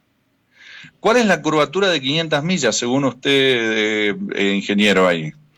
500 millas serían 250,000 por 8 serían...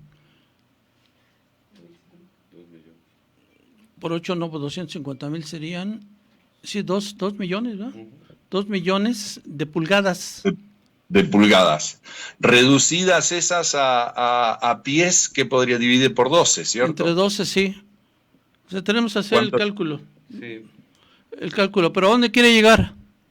Bueno, que es una altura, digamos, es más o es por lo menos la misma cantidad, la misma altura a la que vuela el avión. Sí. Son por lo menos 30.000 pies o algo parecido. Sí. Tenemos ahí. Entonces quiero decir, en 1 hora de vuelo, realmente, ¿cómo hace el avión cuando despega y va en dirección, vamos a decir que despega de Buenos Aires y se encamina directamente, se va sobre el océano? ¿Cómo hace ese avión para en 1 hora compensar por los pies que sean? Vamos a decir que son 20.000, vamos a decir que son 30.000, pero ustedes saben, por la cuenta que empezamos a hacer, que eran un montón de millas terribles, o sea, un montón de pies terribles. Sí. No eran 3 o 4 pies, eran un montón de pies. 500 millas es la curvatura es notoria, muy notoria. Entonces, el avión en ningún momento hace un ajuste de su trompa para seguir esa curvatura. El avión simplemente se levanta, eso lo sabe cualquiera, yo por simple intuición, de que los hermanos, ¿cómo se llamaban estos? Que los hermanos, Right. Sí, los hermanos Wright, jamás imaginaron el tema de la curvatura y que vamos a seguir la curvatura para... No, o sea, el avión sale y vuela. El avión vuela y vuela en línea recta y vámonos. No hay ningún ajuste por curvatura. Entonces la gente, cuando uno le pregunta, ¿y cómo hace el avión para mantenerse a la misma altura sin hacer un ajuste de trompa? Dice, no, por la gravedad. Y ahí es donde hacen esa inserción mágica que ya aprendieron a utilizar de antemano, porque la gravedad, decir gravedad no explica realmente absolutamente nada. Entonces es un comodín que yo puedo utilizar cuando no tengo ninguna explicación. Porque el avión debería ir regulando permanentemente su altitud en 1 hora de vuelo. Porque en 12 horas de vuelo, el avión debería haber ajustado su altitud ya en una proporción. O sea, es enorme la cantidad de kilómetros que tendría que hacer simplemente en ajustes. Sí, cada milla 8 pulgadas. No. Cada milla al cuadrado 8 pulgadas. Porque Sí. es muy diferente. Es muy diferente. Si Sí, fueran simplemente 8 pero millas, a final de cuentas es por cada milla recorrida son 8 pulgadas. En la fórmula Sí. ya para calcular, Distancia. para aplicar las distancias, Ajá. arriba de 1, 2, 3, 4, 5, etcétera, se utiliza 8 multiplicado por el factor, o más bien, el factor 8 multiplicado por la distancia en millas al cuadrado. Y eso nos da el número de pulgadas correspondiente a la curvatura. Si cada milla ajustaran 8 pulgadas, iría perfectamente curvando la Tierra. Oye, pero aquí cabe otra pregunta, ingeniero. A ver, la rotación de la Tierra a 1.400 kilómetros por hora debe crear o debería crear una fuerza centrífuga que impidiera que las cordilleras de montañas fueran tan dispares en altitud. Por la misma fuerza centrífuga, todas las montañas deberían medir lo mismo, a pesar de la presión que ejerce el centro de la Tierra y de las placas tectónicas hacia arriba. Es más grande la fuerza centrífuga que ejercería toda la Tierra en su rotación, y no es así. Tenemos cordilleras tremendamente altas que se someten a esa presión de la rotación de la Tierra y no se ve que se ejerza esa fuerza centrífuga en ellas. Perdón por mi ignorancia, pero ahorita estaba pensando eso y quise ponerlo en la mesa. No sé si me permitas hacer una acotación al respecto. Traigo un ejemplo de un vuelo entre Santiago de Chile y Sydney.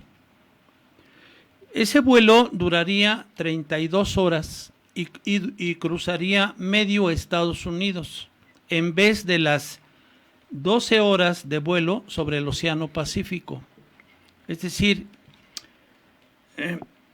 si aclaramos que hay una, o decimos que hay una aplicación, no sé si la puedas ver, mira, te doy la dirección, y a ver si me haces favor de una vez de acompañarnos en esto. La dirección es https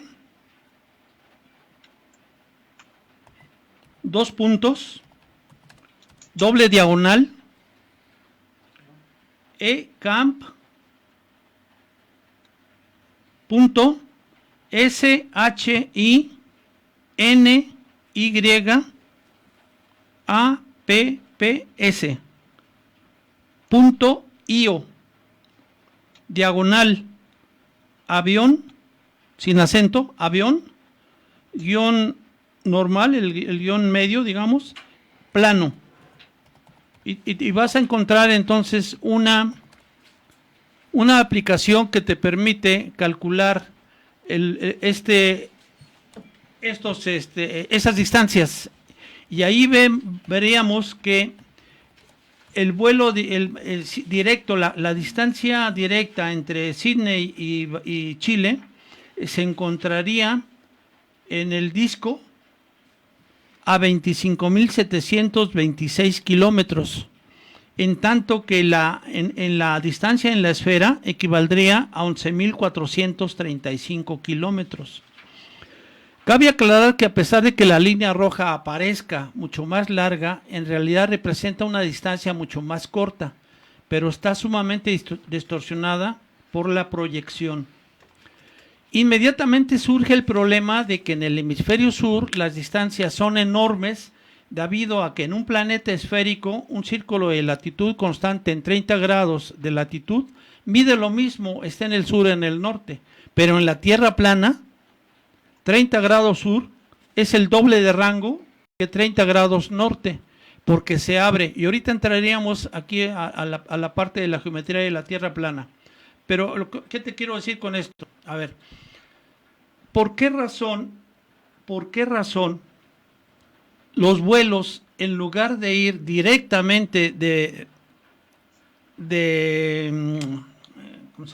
Sydney a Chile, lo hacen a través de Estados Unidos?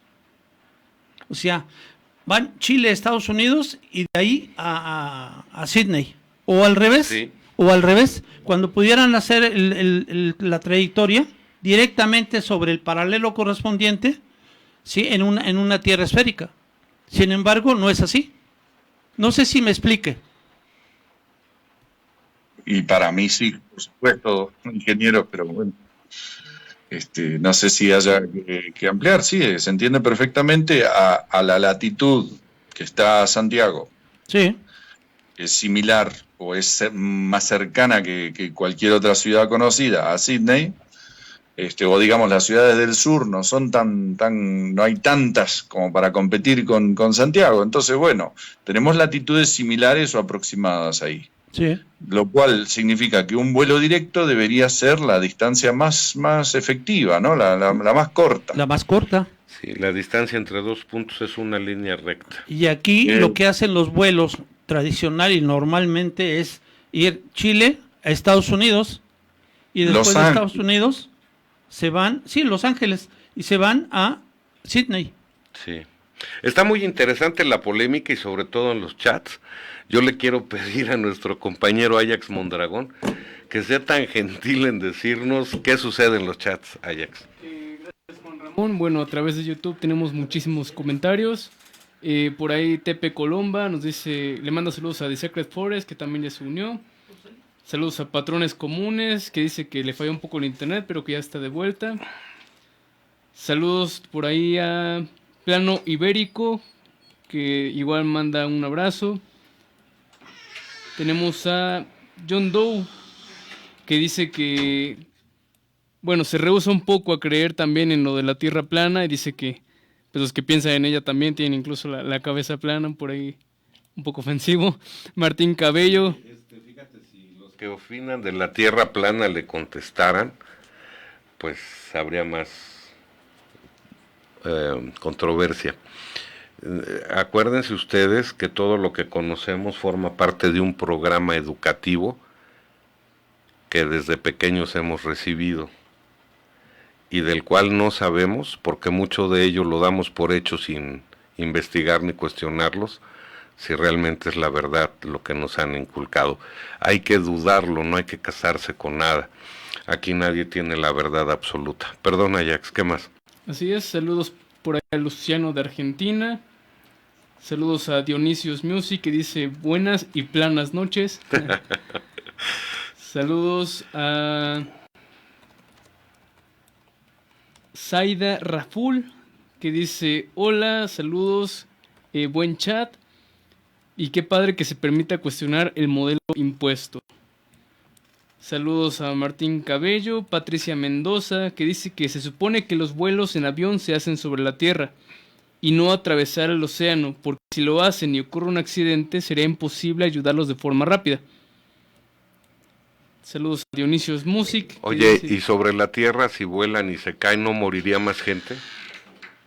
Por ejemplo, si un avión vuela sobre el continente americano para no meterse al mar y se cae, ¿no morirían más personas por volar sobre las ciudades? Buena pregunta, ¿no? ¿Qué más hay? Hay uno de los cuestionamientos y ya rápidamente vamos a Facebook, donde tenemos a Nelson Taracena. Pero espérame, dice Ángel Velázquez, el terraplanismo es un movimiento de gente sin oficio y sin ningún tipo de conocimiento ideado para mantenernos entretenidos, mientras los que sí pensamos hacemos el trabajo por ustedes. Es como dejar los niños en la guardería mientras se va a la oficina. ¿Cómo ve, ingeniero? No, creo que no. Vale la pena decir que ya no son tan poquitos los que piensan que la Tierra es plana. Sí. Y ahí hay gente, hasta doctorados. Sí. Entonces... Como el invitado del día de hoy, ¿no? Como el invitado del día de hoy, sí, hay gente preparada. Hay gente que discute con muchas bases, con muchos argumentos, con el apoyo en experimentación. Sí, no es, ¿cómo te diré? Gente improvisada. Gente improvisada o también que nosotros pensemos que esa gente no tiene otra cosa que hacer. No, son temas reflexivos de mucha importancia porque ¿qué tal si sí es cierto? Tal vez sería bueno, a ver Ricardo, ¿qué opinas?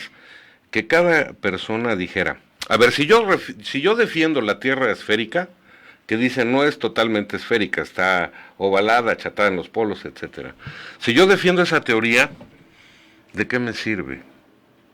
¿Qué bueno me ha dejado en la vida? ¿Y qué de bueno le ha dejado a la humanidad?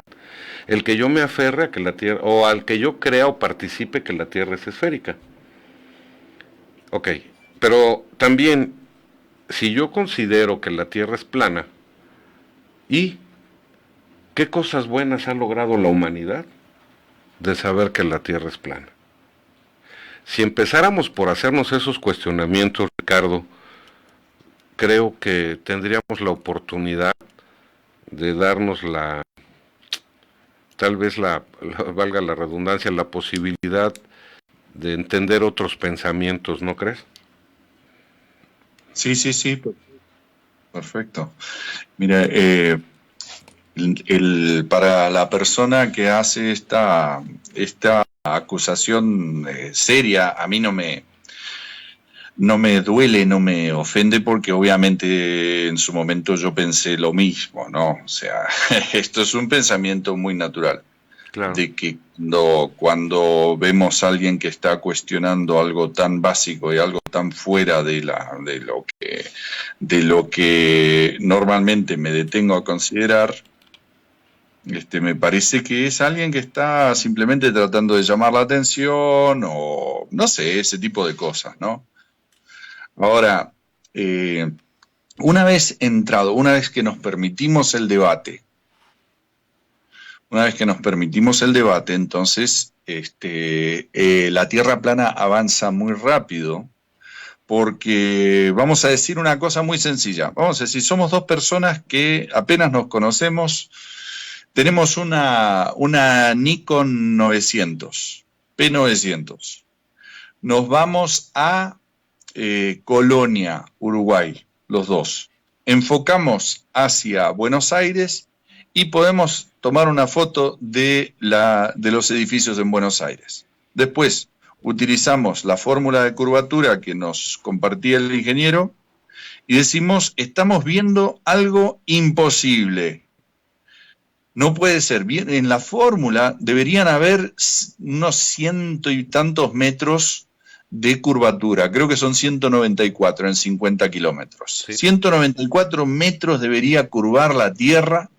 Entonces yo no puede ser que esté viendo los edificios prácticamente en su plenitud en Buenos Aires. Entonces, nosotros dos, que somos personas de la calle, quizás no sepamos mucho de óptica y mucho de la luz, y que si la luz, la curvatura, refracción, de eso no sabemos mucho. De entrada, quiero decir, porque somos dos personas de la calle, pero ¿podemos hacernos la primera pregunta a partir de lo que estamos viendo? Ya después, que si le podemos dar una explicación, que si vamos al ingeniero, al profesor, nos vamos a la UNAM, porque los dos, acá están las fotos, las hicimos las fotos, y según la curvatura, la fórmula de curvatura, no deberíamos poder verla, no sería posible. Y ya entonces el profesor de óptica, bla, bla, nos explica, no, que mira que la refracción, que la luz, que esto, que lo otro. Pero de entrada, los dos vimos algo que supuestamente era una imposibilidad. Entonces, ¿cuál es el problema de entrar a esta discusión? ¿Por qué tanto miedo a entrar a la discusión si es algo súper fácil? No es que las cosas están ocultísimas y que simplemente... No, es simplemente un acto de observación, y esto mucha gente lo trajo de la televisión, simplemente en el sentido de que mirando el noticiero, publican una foto de Chicago desde la playa San José, que es del lado de Michigan, ¿no? Una foto del estado de Illinois que está del otro lado del lago, la ciudad de Chicago, y el tipo tiene que explicar, es una foto nítida de la ciudad de Chicago, y del tipo, el meteorólogo cuando muestra la foto tiene que decir, esto no es la realidad, nosotros no podemos ver la ciudad de Chicago ahí, esto es un mirage, ¿no? Un espejismo. Pero todos hemos visto espejismos, todos conocemos un espejismo y sabemos la diferencia entre un espejismo, porque se ve todo medio raro, y sabemos cuando estamos viendo una foto de algo que está ahí. Pero el profesor de física y de óptica y de esto y del otro te lo explica de mil maneras, que es un espejismo superior, que se refracta dos veces, que se invierte, la imagen primero se invierte para acá y después se invierte para allá, y tú lo ves como si fuera una imagen real, pero es un espejismo. Y te lo explica, pero uno se queda mirando y dice, pero espejismo, a mí me parece normal, me parece que estoy viendo lo que yo veo. No, porque hay una... Entonces, eso me parece que, o sea, es un acto un poquito de snob, ¿no? De snobismo, el decir, sí, yo entiendo todo el tema ese de la óptica. Mentira, no entendiste nada, ni siquiera te lo pusiste a pensar jamás.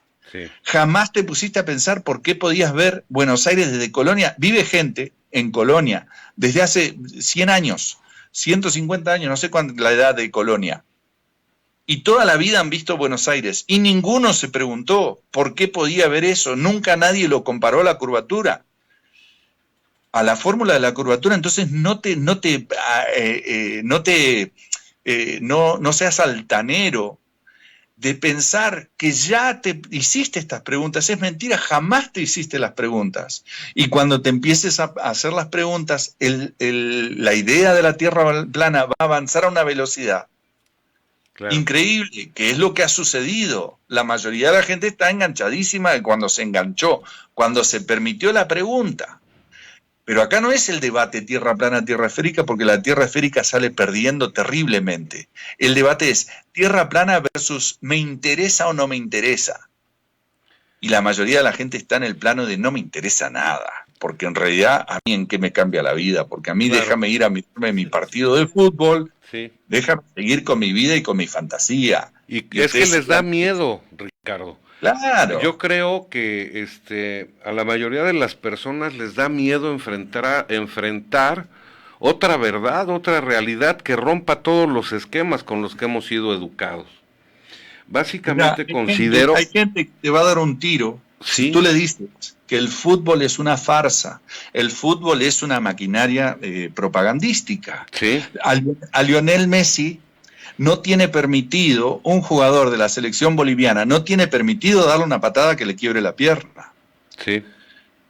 ¿No? Y por supuesto que no tiene permitido dársela a nadie, pero por supuesto que sabe, ¿no? Y esto lo estoy diciendo en teoría, no me consta, pero te propongo la idea de que tú crees que un jugador boliviano no tiene la amenaza implícita de antes que entre a la cancha, de que mira, si tú llegas a lastimar a Lionel Messi, te vamos a perseguir hasta el final del mundo porque se nos cae Emiratos, aerolíneas, ¿cómo se llama? Emiratos, las aerolíneas. Sí.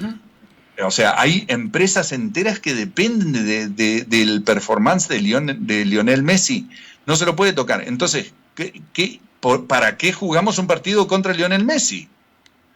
O sea, si está Lionel Messi en la cancha hay que dejarlo, no hay que tocarlo, no hay que patearlo, no hay que cuidarlo. Entonces, que es toda una farsa. Y hay gente que te va a dar un tiro en la cabeza por decirle que es mentira, que el fútbol es una mentira. Piensan que es un verdadero, digamos, una verdadera competencia deportiva. Y lo mismo si tú le planteas el tema de una religión. Hay gente que te va a matar por una religión.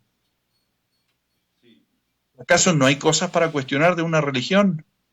¿Acaso no deberíamos mirar un poquito, cuestionar a algunos actuantes, a algunas personas que están ahí por detrás? Bueno, se los cuestiona, pero hay gente que lo va a defender a muerte. Y lo mismo sucede con esto de la ciencia, con esto de la cosmología. Hay gente que se agarra de la cosmología como si fuera un patrimonio personal, como si fuera de ellos, como si fueran, digamos, que fuera parte de su identidad, y la defiende a muerte sin que le conste absolutamente nada. Sí. Oye, Ricardo, ingeniero, el tiempo voló. Casi nos chutamos ya las 2 horas. Yo quisiera preguntarle, sí, ingeniero, ¿qué le falta a usted todavía por exponer? Algo es resolver una pregunta que nos hicieron la vez pasada, que considero que es muy importante darle respuesta. ¿La de los planes de vuelo o qué? No, es en relación a la geometría de la Tierra plana. Ahora. O sea, necesitamos ver ese punto. Sí. ¿Qué es? ¿Yo? El ingeniero. Que si se más cerca, más cerca, perdón, sí, perdón. Bien. No sé entonces si nos pones esta figura, sí. Por favor. Bien, me gustaría hablar en este momento, dado que se nos fue un poco el tiempo, Ricardo, sobre una pregunta que nos hicieron la vez pasada en relación a la geometría de la Tierra plana, las dimensiones básicamente. Bien, en la figura que nos va a hacer favor de poner el señor productor, que ya me dice que ya está. Uh-huh. Ahí vemos un disco con varias líneas trazadas sobre de él. En el disco principal, en azul, y está el mar, los mares, y en gris están los continentes, los macizos continentales. En la parte superior se ve una esfera de color amarillo y se ve una RS dentro de él. Bien, entonces vamos a partir de esta base. La Tierra plana es un disco de radio R minúscula, ahí se ve claramente, el lado derecho, sí. Y a la mitad. Bien, con un sol de radio R mayúscula S, radio del sol, ¿ok? A una altura H minúscula. Espero que me estén siguiendo. Después, Cualquier punto sobre la superficie se define por su longitud, es decir, LON. Aquí tenemos en medio de un cuadrante que tenemos ahí trazado, equivalente a la que tendría en la tierra esférica, y su distancia al polo norte, L, que se relaciona con la latitud de la tierra esférica como, y hay una fórmula ahí que aparece, si me hacen favor de seguirla. Bien, miren, para poderle poner números a esta figura, vamos a hacer lo siguiente. Los terraplanistas, o sea, la gente que sigue, que defiende con mucho ardor esta teoría de la Tierra plana, no da un diámetro de este círculo. No da un diámetro de este círculo. Entonces, si somos congruentes con las medidas encontradas en principio por Eratóstenes, que no es aceptado esa medición por los terraplanistas, aclaro, ¿sí? Pero si tomamos como válido esa información y aún más la información esta, si nosotros tenemos una semicircunferencia entre el polo norte y el polo sur, a lo que le llamamos meridiano, en el frente, y en la cara posterior tenemos la otra semicircunferencia, unido esas dos semicircunferencias, tendríamos el perímetro de la Tierra en los polos. ¿Ok? El perímetro de la Tierra en los polos. ¿Están de acuerdo? Bien. Ahora, si tomamos esos meridianos, ese meridiano, y lo trasladamos hacia el disco, tendríamos una distancia del valor de la media circunferencia hacia abajo, y tendríamos la otra mitad, la otra media circunferencia hacia arriba, de tal manera que si la determinación actual de el perímetro en los polos de la Tierra es de 40.030 kilómetros, entonces el radio R minúscula sería equivalente a 20.015 kilómetros. ¿Ok? Bien. Ahora, consultando la Wikipedia, digamos, de la Sociedad de la Tierra Plana, se encuentra que nos dicen: el Sol se encuentra por encima de la superficie terrestre en la Tierra plana a una distancia del orden de 3.000 millas, que eso sería equivalente a 4.800 kilómetros. Entonces, la altura H aquí sería del orden de 4.800 kilómetros. El radio del Sol lo dan, me parece ser que del orden de 52 kilómetros. Y hay un muro de hielo que representa al Sol, al polo sur, que circunda, que contiene los mares de ese disco que constituye la Tierra plana. Se trata de un muro de hielo de 45 metros de alto como límite exterior. Eso sería entonces las dimensiones de esta Tierra. No sé si estés de acuerdo, tengas alguna idea mejor. Sí, mira, la Sociedad de la Tierra Plana no es una fuente que nosotros consultamos de regular. En todo caso, uno la mira por una cuestión de curiosidad para estudiarse. Yo personalmente no he leído nada de la Sociedad de la Tierra Plana, ni siquiera me interesa, porque ya de movida me di cuenta que no tenían nada para ofrecer.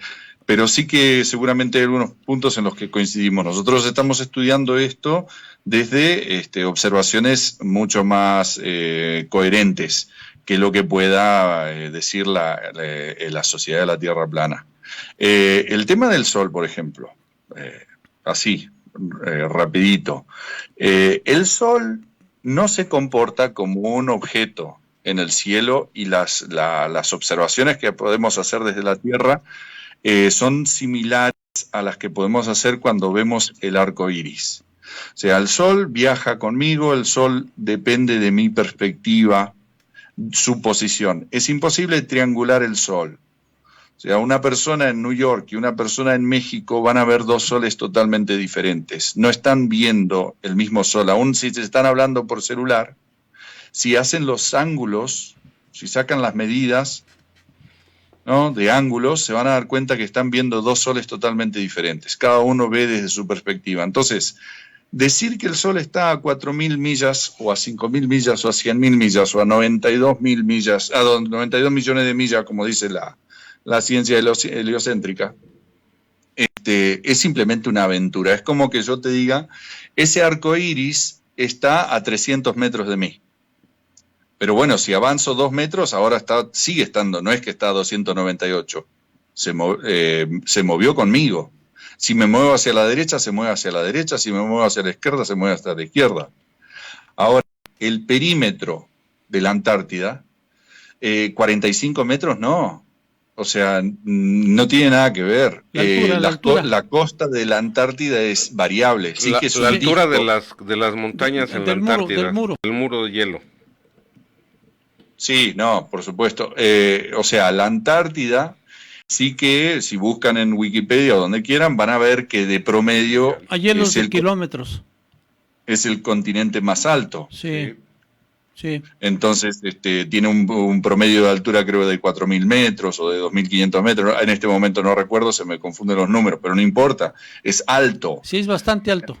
Hicimos un programa relacionado con la Antártida y encontrábamos alturas de ese calibre, de miles de kilómetros.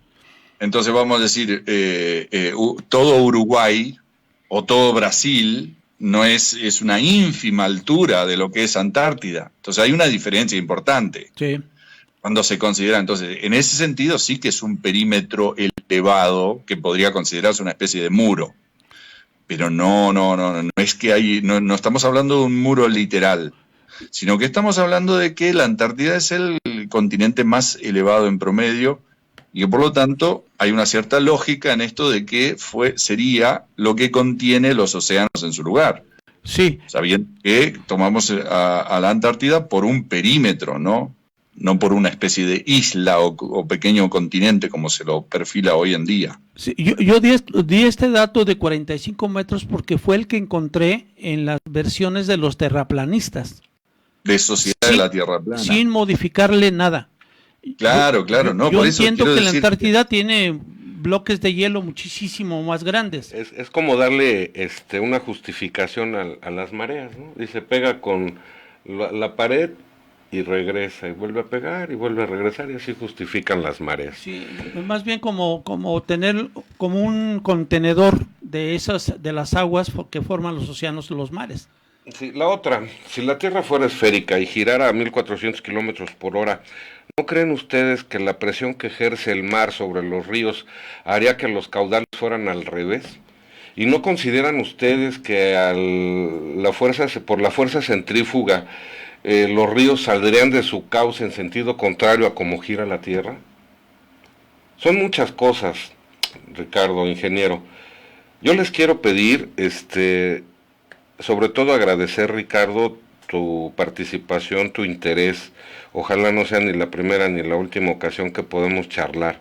¿Cómo te gustaría concluir este programa? ¿Qué te gustaría expresar ahorita? Cállalo, dilo ahorita o cállalo para siempre.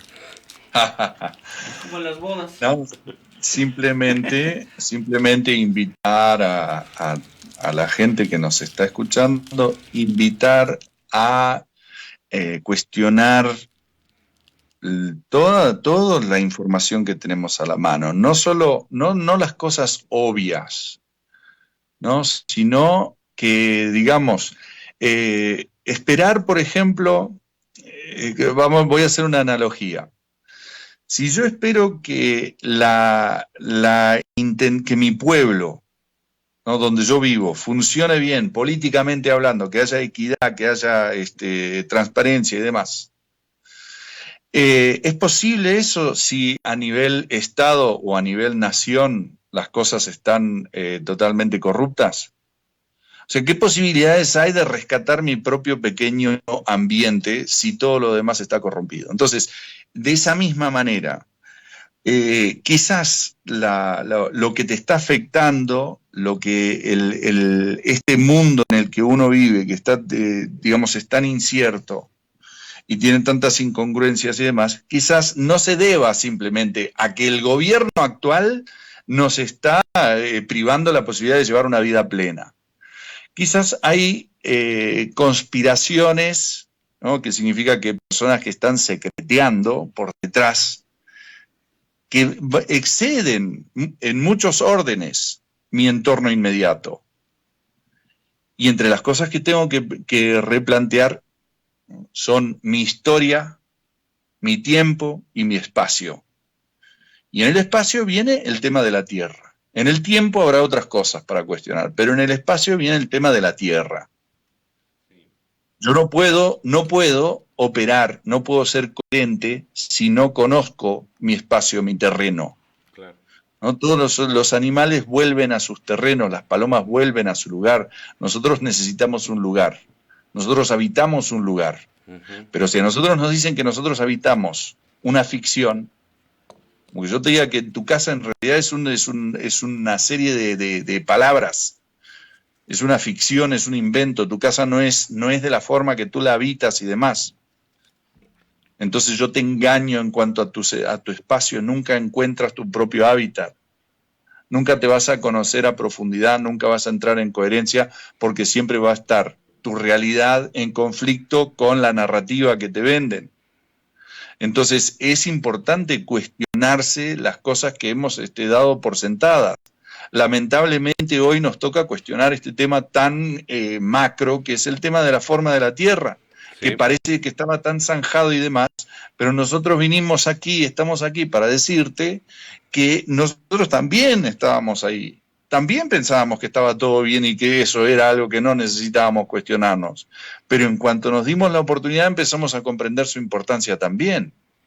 Sí. Entonces, invitar a la gente a simplemente empezar a explorar, tomarse de una punta, de un experimento, de una observación, de una fotografía, y realmente ellos corroborar cada cosa que plantea el modelo esférico. Si plantea que la Tierra gira, bueno, a ver, ¿dónde está el experimento? Pero que me conste, no simplemente leer la literatura al respecto, ¿no? Entonces, empezar a cuestionarse por una punta, y yo me propongo que esa actividad les abrirá puertas, ventanas mentales, y los llevará a mayor reflexión.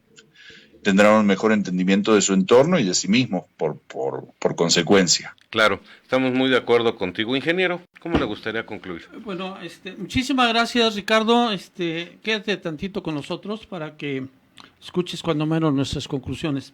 Ven, para ahondar en este tema de la Tierra plana, yo les recomendaría consultar el libro que se llama Astronomía Cetética, de Samuel Birley, Row Botham.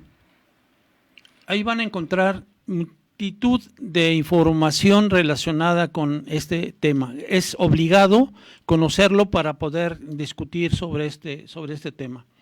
Bien, también les aprovecharía para decirles que hay una aplicación para calcular esas distancias que ya estábamos viendo, las distancias tanto en la curva, en el disco, en la Tierra plana, como en la Tierra esférica.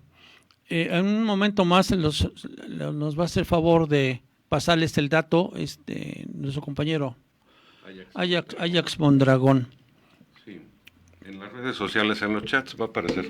Bien, y finalmente, pues yo aconsejaría, y ya estoy viejo para hacerlo, y por eso lo hago, sí, que no demos por mal nada. O sea, no demos por, ¿cómo les diré? Prejuzgar nada. Es decir, no porque algo no lo entendamos, lo vamos a desechar. Muchas veces por la flojera de no tratar de entender la situación, desechamos las cosas. Yo les sugeriría que no se vayan a ese extremo. Y espero que este tipo de programas y este en específico en el tema de la Tierra plana y la Tierra esférica sirva como una semillita de duda para que ustedes por motu propio vayan y enriquezcan a través de las diferentes literaturas y videos que se encuentran pues a disposición prácticamente de quien quiera, para que ustedes entonces tengan una opinión pues informada. Sí, entonces pues agradeciéndole su atención, yo me daría por concluido este tema. Muchas gracias, ingeniero. Fíjese que yo quisiera despedirme agradeciendo a Ricardo Schmidt, ingeniero Alfredo Herrera, con esta reflexión. Mire, lo dije hace rato, los gobiernos más poderosos del mundo son los que rigen hasta el conocimiento del ser humano. Ellos nos dicen en qué debemos creer, qué debemos saber y qué no debemos saber. El mundo ha cambiado y cambia constantemente por los locos, por los que se atreven a ser diferentes. Y para ser diferente uno tiene que atreverse a cuestionarse lo que nos han querido hacer creer. Ahorita estaba leyendo un comentario, por ejemplo, de Patricia Mendoza, que dice así. Gracias, Patricia. Dice, ahora resulta que viví 33 años engañada pensando que Plutón era un planeta y no era así. A nosotros también nos dieron unos conocimientos, como todos también lo tratamos lo asimilamos y lo dimos por bueno. Pero hubo a manera personal reflexiones que cada quien se fue haciendo, ¿no? Así es. Que no tuvieron respuesta y que no deben ser siempre artículos de fe. Estaría muy bien que cada quien conociera tanto una teoría como la otra, le viera los pros y las contras, y que cada quien pudiera también tomar sus conclusiones y lo que mejor le parezca. Para mí nadie está equivocado, nadie tiene la razón, y ojalá este despertarse de diario, este cuestionamiento motive sus vidas a dejar de creer siempre lo que quieren que creamos, porque qué tal si vivimos engañados, ¿no? Así es. Muchas gracias. Una producción de Cristian Aguilar, Ajax Mondragón en los controles, Ricardo Schmidt, gracias, ingeniero Alfredo Herrera, señora Margarita.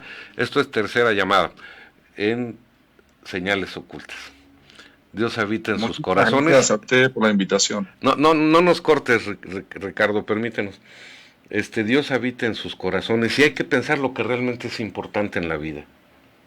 ¿De qué queremos, de qué nos sirve ir a Marte, a la Luna, si no podemos comprender qué estamos haciendo aquí? Nos vemos la próxima. Dios quede con ustedes.